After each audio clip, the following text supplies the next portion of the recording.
YCP హయాంలో మూతపడిన అన్నా క్యాంటీన్లు కూటమి ప్రభుత్వం అధికారంలోకి రాగానే తెరుచుకుంటున్నాయి. సీఎం చంద్రబాబు సొంత నియోజకవర్గంలో కుప్పంలో అన్నా క్యాంటీన్ను పునఃప్రారంభించారు. కుప్పం పర్యటనకు చంద్రబాబు వచ్చిన సమయంలో అన్నా క్యాంటీన్ శాశ్వత భవనాన్ని ప్రారంభించనున్నట్టు టీడీపీ నేతలు వెల్లడించారు.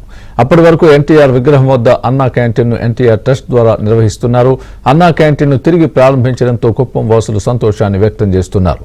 పేదవాడి ఆకలి తీర్చే అన్నా క్యాంటీన్లను వైసీపీ ప్రభుత్వం కక్షపూరితంగా మూసివేసిందని టీడీపీ నేతలు మండిపడ్డారు. చంద్రబాబు సారథ్యంలో మరోసారి అన్నా క్యాంటీన్లను ప్రారంభించడం ఆనందకరమని అన్నారు.